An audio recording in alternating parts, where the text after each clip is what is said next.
Hi అండి అందరికీ. అప్పుడప్పుడు మనం బయటికెళ్ళి ఇంటికొచ్చినప్పుడు చాలా అలసిపోయినట్టు అనిపిస్తది. విశ్రాంతి తీసుకోవాలనిపిస్తది.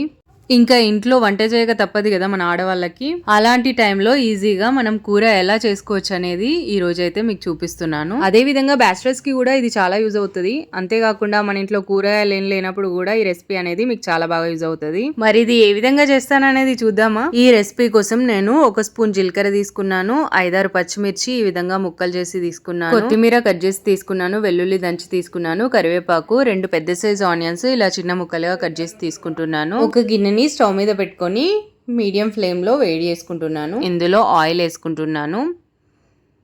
జీలకర్ర 1 స్పూన్ తీసుకున్నాం కదా ఇందాక, ఆ జీలకర్రని ఈ ఆయిల్ వేడైన తర్వాత వేసుకొని చిటపటలాడిన తర్వాత వెల్లుల్లి, దంచిన వెల్లుల్లి ఉంది కదా, ఆ దంచిన వెల్లుల్లిని యాడ్ చేస్తున్నాను.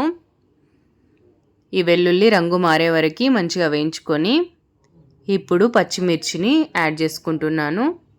ఇది కూడా బాగా వేగాలి. వేగిన తర్వాత పసుపు యాడ్ చేసుకుంటున్నాను. కొంచెం అల్లం వెల్లుల్లి ముద్ద యాడ్ చేసుకుంటున్నాను.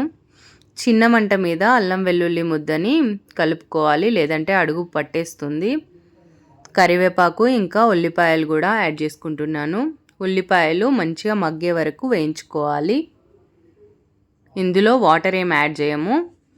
సాల్ట్ యాడ్ చేస్తున్నాను. సాల్ట్ వల్ల ఆనియన్స్ తొందరగా ఉడికిపోతాయి. మూత పెట్టుకొని కొంతసేపు మధ్య మధ్యలో కలుపుతూ ఉడికించుకుంటున్నాను. చూడండి, మనకి ఈ విధంగా ఉడికితే సరిపోతుంది. వేడి వేడి అన్నము విత్ వేడి వేడి కర్రీ రెడీ అయిపోయింది. ఈ కూరకి పేరేంటో నాకు తెలియదు, మీరైతే చెప్పండి ఏం పేరు పెడదాము. నాకైతే చూస్తుంటేనే నోరు ఊరిపోతుంది. ఇప్పుడు మీకు కూడా టేస్ట్ చేసి చెప్తాను ఎలా ఉందో. నాకైతే గిరిజన వంటకాలు చూస్తే భలే అనిపిస్తుంది. అసలు వాళ్ళు న్యాచురల్ గా దొరికే వాటితోటే చాలా మంచిగా వేసుకుంటా ఉంటారు. అవి కూడా మన ఛానల్లో పెడదాము ఫ్యూచర్ లో. మీరైతే నా ఛానల్ ని సబ్స్క్రైబ్ చేయకపోతే తప్పకుండా సబ్స్క్రైబ్ చేసుకోండి, మంచి మంచి వీడియోస్ ఉంటాయి.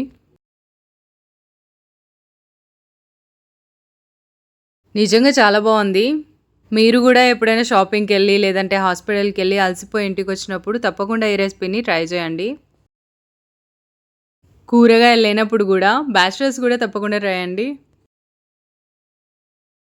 ఎలా ఉంది చిన్న చని, ఎలా ఉంది? సూపర్ అంటే సూపర్ ఉంది ఫ్రెండ్స్. మీరు కూడా ట్రై చేయండి అని చెప్తావు కదా, చెప్పు.